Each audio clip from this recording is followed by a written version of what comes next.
Namaskar. Today, again, we are going to discuss about the Transfer of Property Act, and we are going to discuss Section 13, which talks about the transfer for the benefit of unbound person. आज की इस कक्षा में हम लोग यह discuss करने जा रहे हैं कि किसी भी संपत्ति का अंतरण किसी अजन्मे व्यक्ति के हित के लिए कैसे हो सकता है। तो इसके लिए हमें धारा 13 और धारा 20 को एक साथ मिलाकर पढ़ना होगा। So when we go through section 13, we have to know some basic philosophy that we have already discussed. That is, the Transfer of Property Act, which we are talking about, generally deals with the inter vivus transfer. That is the transfer between two living persons. However, section 13 provides about the transfer in favor of unborn person who was not in existence at the date of transfer. तो हमने transfer of property act में जो पढ़ा था कि ये जानते हैं कि ट्रांसफर ऑफ प्रॉपर्टी एक्ट, संपत्ति अंतरण अधिनियम जो है वो इंटरवाइवस ट्रांसफर पर ही लागू होता है। इंटरवाइवस ट्रांसफर का यहाँ मतलब है कि जो जीवित व्यक्तियों के बीच में ही यह अधिनियम लागू होता है। इसका मतलब कि अंतरणकर्ता और अंतर्ती दोनों ट्रांसफर के दिन, अंतरण के दिन जीवित होने चाहिए। However, if we go and see section 13, it is little bit different from that. Actually, we can say that this is the exception of the basic concept, that is inter vivus transfer. तो धारा 13 जो है, जो basic concept है TPA का, उसका एक अपवाद कह सकते हैं, जिसमें कहा जाता है कि ये एक अजन्मे व्यक्ति के हित के लिए भी संपत्ति का अंतरण किया जा सकता है। But in section 13, it has already been mentioned that the property cannot directly be transferred to the unborn person. There are certain requirements that must be fulfilled, and those requirements are mentioned in section 13. तो धारा 13 जब आप पढ़ते हैं तो उसमें ये देखते हैं कि सीधे सीधे किसी अजन्मे व्यक्ति को संपत्ति अंतरित नहीं की जा सकती है, या उसके हित के लिए संपत्ति अंतरित नहीं की जा सकती है। रादर जो 13 में दिया गया है, कुछ 13 में उसके रिक्वायरमेंट्स दिए गए हैं, और वो रिक्वायरमेंट्स को फुलफिल होना पड़ेगा, तभी जाके अजन्मे व्यक्ति के हित के लिए संपत्ति का अंतरण किया जा सकता है। अब वो क्या क्या है वो हम धारा 13 में देखेंगे।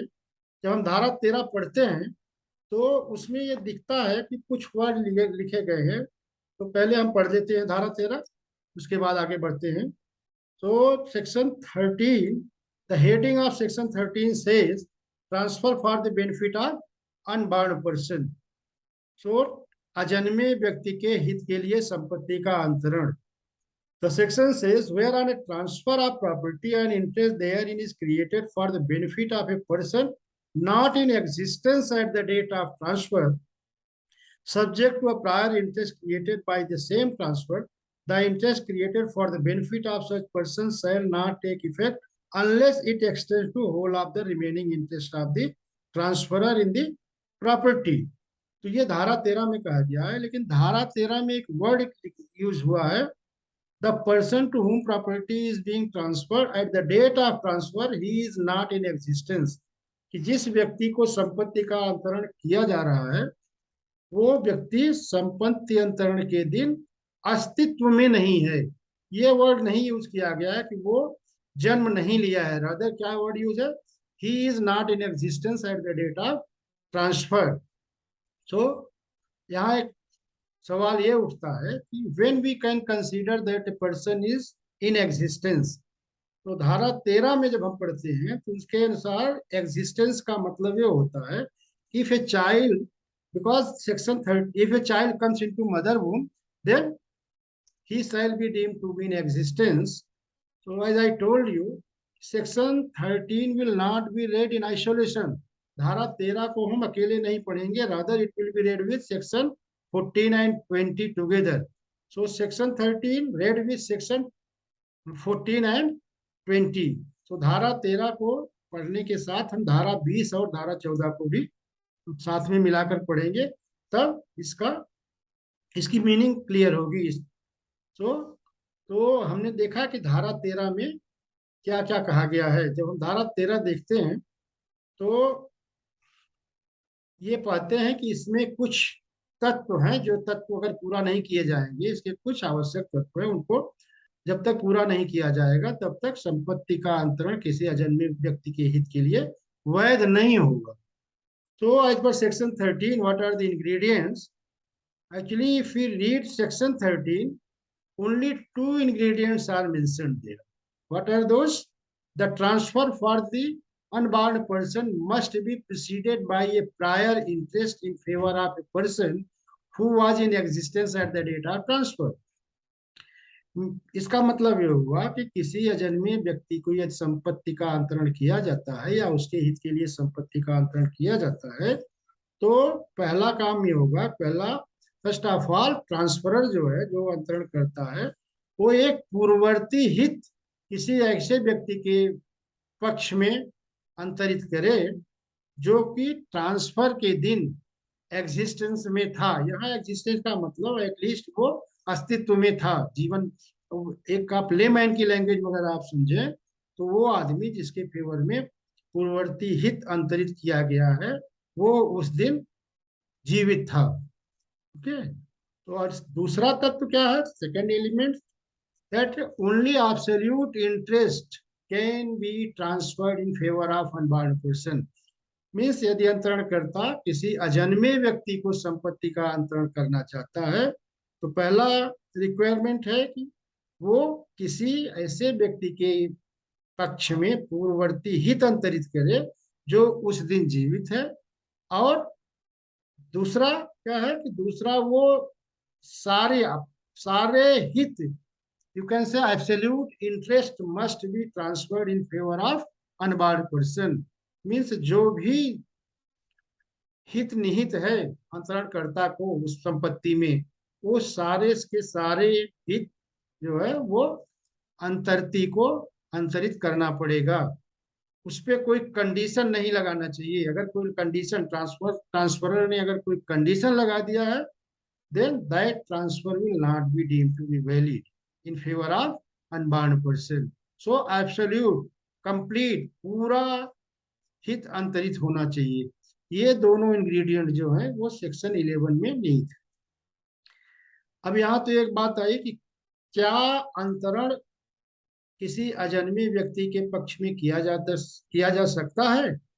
उत्तर है हाँ, किया जा सकता है, अगर धारा 13 के जो तत्व हैं वो पूरे किए जाते हैं। तो यहाँ पे अगर धारा 13 का जो इंग्रेडिएंट्स है, if all the ingredients of section 13 are fulfilled, then the transfer in favor of one person will be deemed to be valid. But question is that another question occurs, okay, transfer is valid, but when the transferee will get interest in the property and what kind of interest we will get in the property. दो question रहते हैं, दो प्रश्न उठते हैं कि transfer अजन्मे व्यक्ति के हित के लिए वैध तो हो गया, लेकिन उसको कौन सा हित मिलेगा और कब मिलेगा। ये दो प्रश्न अगर आपको सॉल्व करना है, then we have to go through section 14 as well as section 20। So इन दोनों सेक्शंस को जब हम पढ़ते हैं साथ में मिला के, तो एक नया तत्व आता है सामने। And other ingredient appears when we go through section 14 and 20 read with section 13, that is apart from the above two, we have to pay attention that apart from above two ingredients that we have discussed, what are those? Transfer for the unbound person must be preceded by a prior interest, and second is only absolute interest can be transferred in favor of unbound person. These two ingredients must be fulfilled to make the transfer valid as per section 13.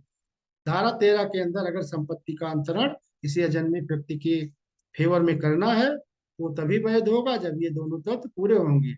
लेकिन किसी अजन्मे व्यक्ति को तभी संपत्ति मिलेगी जब उसका तीसरा, third ingredient also is going to be fulfil. तीसरा तत्व हमने यहाँ पे लिखा, आप स्लाइड में देख रहे हैं कि that is he will get, that unborn person will get the property when he comes into existence before the termination of prior interest. Means जो पूर्ववर्ती हित किसी जीवित व्यक्ति के पक्ष में अंतरणकर्ता ने निहित किया था, चाहे जितने समय के लिए उसको निहित किया था, वो समय पूरा होने के पहले दिस अनबॉर्न पर्सन, अजन्मा जो व्यक्ति है जिसके फेवर में संपत्ति अंतरित की गई है, उसको एग्जिस्टेंस में आ जाना चाहिए, अस्तित्व में आ जाना चाहिए। अब यहाँ फिर बात आती है कि अस्तित्व का क्या तात्पर्य है, what is the meaning of existence here. The meaning of existence here is at least the child must come into mother womb before the termination of prior interest. Okay अब यहाँ हम एक उदाहरण के द्वारा इसको समझ सकते हैं कि सपोज ए जिसके पास एक प्रॉपर्टी है and A is transferring this property to his grandson. He is having son, but son when he is going to transfer the property to his grandson, the grandson was not in existence at the date of transfer. Means son के का जो बच्चा है grandson, he is not in existence. Means if suppose A is there, he has a son Mr. Yes, and he got married with W, but there is no child of which born out of the wedlock between B and Yes and W. तो कोई बच्चा अभी existence में नहीं आया है, but A things transferor या अंतरण करता है, सोचता है कि मेरे मरने के बाद ये मेरी संपत्ति जो है वो मेरे बेटे को जाएगी, बट ही थिंक्स दैट मेरा जो बेटा है वो लायक नहीं है, तो he will destroy the property, उस प्रॉपर्टी को स्पॉइल कर देगा। तो चूंकि जो आदमी संपत्ति बनाता है उसका संपत्ति के साथ एक अफेक्शन होता है, तो वो सोचा कि क्यों ना हम अपने पुत्र के पुत्र को, मीन्स अपने ग्रैंड सन को, अपने पोते को ये संपत्ति अंतरित कर दूं। तो अगर मैं संपत्ति का अंतरण अपने पोते को कर देता हूं, तो मेरा बेटा जो कि अगर संपत्ति को स्पॉइल भी करना चाहेगा मेरे बाद तो नहीं कर सकता है। तो considering this fact in the mind, he makes a transfer in favor of his grandson who was not in existence at the date of transfer, जो कि अस्तित्व में ही नहीं था, उस दिन वो अस्तित्व में नहीं था। तो कैसे ट्रांसफर कर सकता है ये अपने ग्रैंडसन को, उसके लिए उसको धारा 13 के दोनों इंग्रेडिएंट को फुलफिल करना पड़ेगा जो हम लोगों ने अभी डिस्कस किया। और सपोज कि मिस्टर ए ने 1 जनवरी 2000 को संपत्ति का अंतरण अपने ग्रैंडसन के फेवर में कर दिया, बट बाय सेम ट्रांजैक्शन, उसी ट्रांजैक्शन में उसको क्या करना पड़ेगा, he has to make a prior interest in favour of any person who was living at the date of transfer. तो उसी अनुक्रम में उन्होंने एक बी नाम के व्यक्ति को अपनी संपत्ति को अंतरित किया पूर्ववर्ती से कि prior interest has been created, पूर्ववर्ती हित बी नाम के व्यक्ति को अंतरित किया 20 साल के लिए। अब यहाँ पर हमें एक चीज और ध्यान देना होगा, प्रायर इंटरेस्ट में be created in favour of the person for 10 years, 5 years, 6 years, 20 years, 30, maximum up to his life. ज्यादा से ज्यादा उसके जीवन भर का अंतरण किया जा सकता है, पूर्ववर्ती हित का अंतरण किया जा सकता है। किसको, जो पूर्ववर्ती हित को पाने वाला व्यक्ति है। तो यहाँ पर बी है जिनके फेवर में संपत्ति 20 साल के लिए अंतरित किया गया। क्यों? क्योंकि मिस्टर ए जो है वो अपने ग्रैंडसन को प्रॉपर्टी देना चाहते हैं। सो 1 जनवरी 2000 को the property has been transferred in favor of unbound person, and by same transaction a prior interest was created in favor of B who was in existence at the date of transfer, you can say who was living at the date of transfer, and this prior interest was for 20 years, 20 साल के लिए दिया गया। तो अगर धारा 13 के दोनों तत्व पूरा होते हैं, जो कि पूरा हो रहे हैं, तो transfer in favour of grandson is valid. Grandson के फेवर में जो ट्रांसफर किया गया है वो वैलिड होगा। लेकिन अब क्वेश्चन क्या उठता है, क्वेश्चन ये उठता है कि ग्रैंड सन को प्रॉपर्टी कब मिलेगी। तो दो चीजें यहाँ पे हैं। जब हम धारा 20 पढ़ते हैं तो सेक्शन 20 से the moment unbound person bond he will get the vested interest in the property. कि जैसे ही अजन्मा व्यक्ति जिसके फेवर में संपत्ति अंतरित की गई है, जैसे ही वो पैदा होता है, जीवित पैदा होता है, संपत्ति उसके पक्ष में निहित हो जाती है। मीन्स वो वेस्टेड इंटरेस्ट, निहित हित प्राप्त कर लेता है कब, जैसे ही वो पैदा होता है उसको संपत्ति में निहित हित मिल जाता है। एक बात हुई। दूसरी बात, अब उसको दो चीजें देखना है हमको यहाँ पे, उसको दो चीजें उसको फुलफिल करना है। At least before the termination of prior interest the child must come into mother womb. तो उस बच्चे को पूर्ववर्ती हित समाप्त होने के पहले कम से कम माँ के गर्भ में आ जाना चाहिए। यदि पूर्ववर्ती हित समाप्त होने के पहले वो माँ के गर्भ में नहीं आता है, then he will lose his right, then property will revert back to the transferor. यहाँ 20 साल के बाद, जो पूर्ववर्ती हित मिस्टर बी के पक्ष में 20 साल के लिए निहित किया गया था, 20 साल पूरा होते ही अगर उसके पहले, पूरा होने के जस्ट पहले अजन्मा बच्चा माँ के गर्भ में नहीं आता है, तो प्रॉपर्टी विल रिवर्ट बैक, वापस चली जाएगी किसके, अंतरणकर्ता के पास। हाँ, अगर 20 साल पूरा होने के पहले, मीन्स पूर्ववर्ती हित समाप्त होने के पहले बच्चा, child came into mother womb, then he will be entitled to get the property, वो संपत्ति पे अपना हक पाएगा। अब यहाँ एक और प्रश्न उठता है कि जब तक वो माँ के गर्भ में है, so long he is in mother womb, what type of interest he is going to get. तो जब तक वो माँ के गर्भ में, उसको कौन सा हित मिलेगा?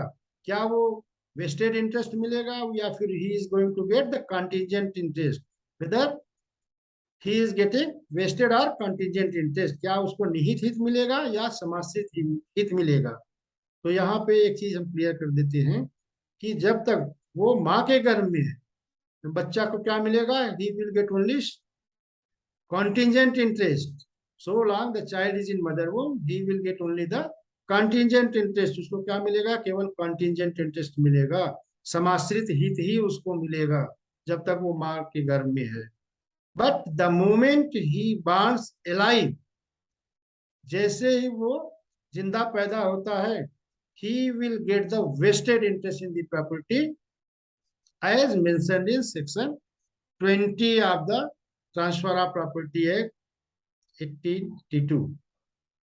तो उसको तुरंत निहित हित मिल जाएगा।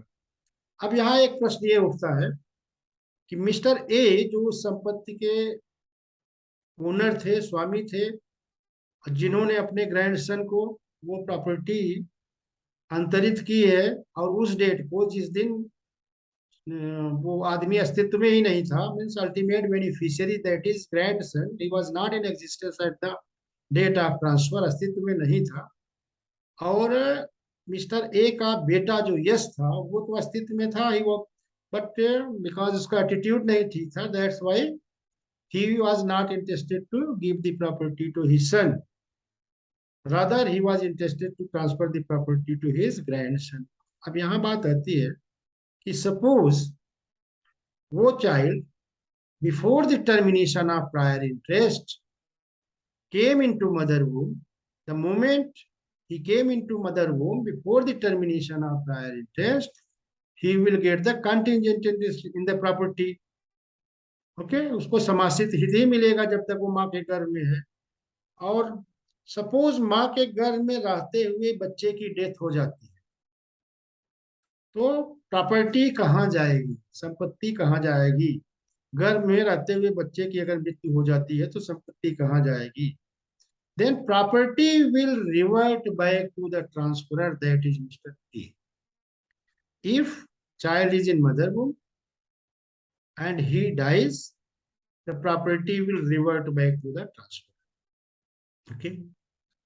But if suppose child born and survive just for a moment, wait 1 second, and dies, then where will this property go? The property will go to the his nearest successor. His means the deceased nearest successor. And who is the nearest successor of that child? Mr. S, the son of A. Then property will go to Mr. S. Means property उस बच्चे के पिता को मिल जाएगी, rather ये revert back नहीं होगी ये के पास, वापस ये के पास नहीं जाएगी। क्यों? क्योंकि जैसे ही बच्चा पैदा होता है, the moment a child borns alive, जीवित पैदा होता है, देन उसमें संपत्ति का निहित हित जो होता है, जिसको आप कह सकते हैं वेस्टेड इंटरेस्ट, वो उस आदमी को मिल जाता है, उस बच्चे को मिल जाता है, संपत्ति उसमें निहित हो जाती है। और निहित हित का एक कैरेक्टरिस्टिक ये है कि वो हेरिटेबल होती है। हेरिटेबल का मतलब उसके मरने के बाद वो प्रॉपर्टी उसके सक्सेसर को चली जाती है, जो उसका नियरेस्ट सक्सेसर है उसको चली जाती है। तो इस केस में क्या हुआ, ग्रैंडसन बॉर्न्स अलाइव, जीवित पैदा होता है लेकिन 1 सेकंड ही जिंदा रहता है, लेकिन 1 सेकंड जिंदा रहने पर भी प्रॉपर्टी उसमें निहित हो गई। जैसे ही प्रॉपर्टी निहित होती है और उसके बाद तुरंत मर जाता है, तो उसके नियरेस्ट सक्सेसर को प्रॉपर्टी जाएगी, नियरेस्ट उत्तराधिकारी को प्रॉपर्टी जाएगी। और इस मामले में उसका नियरेस्ट उत्तराधिकारी उसका फादर है, तो फादर तो property automatically will go to yes.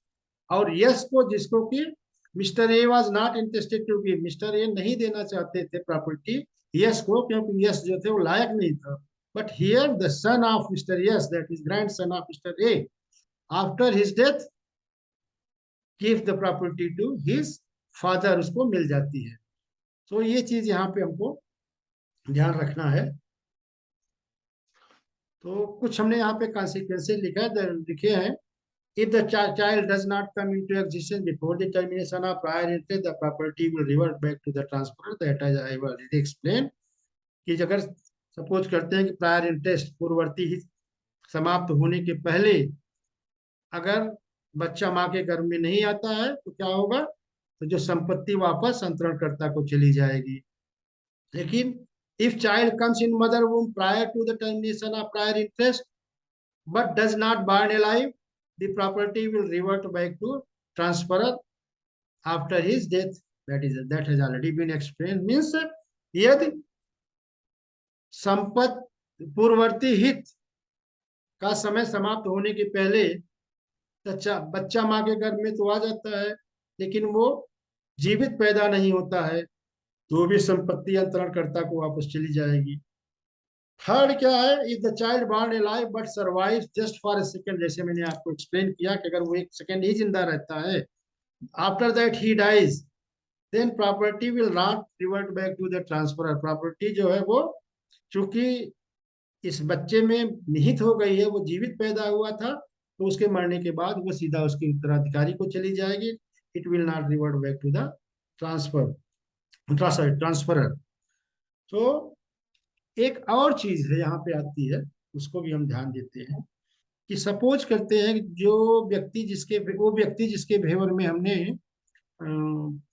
नहीं, सॉरी, जिस अंतरणकर्ता ने पूर्ववर्ती हित निहित किया था, वो पहले मर जाता है। सपोज उसको 20 साल के लिए संपत्ति का अंतरण किया गया था, पूर्ववर्ती हित निहित किया गया था 20 साल के लिए, लेकिन 10 साल में ही उसकी डेथ हो जाती है।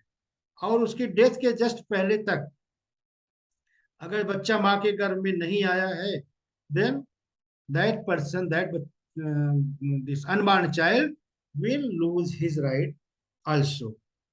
So this is of section 13 that we are talking about.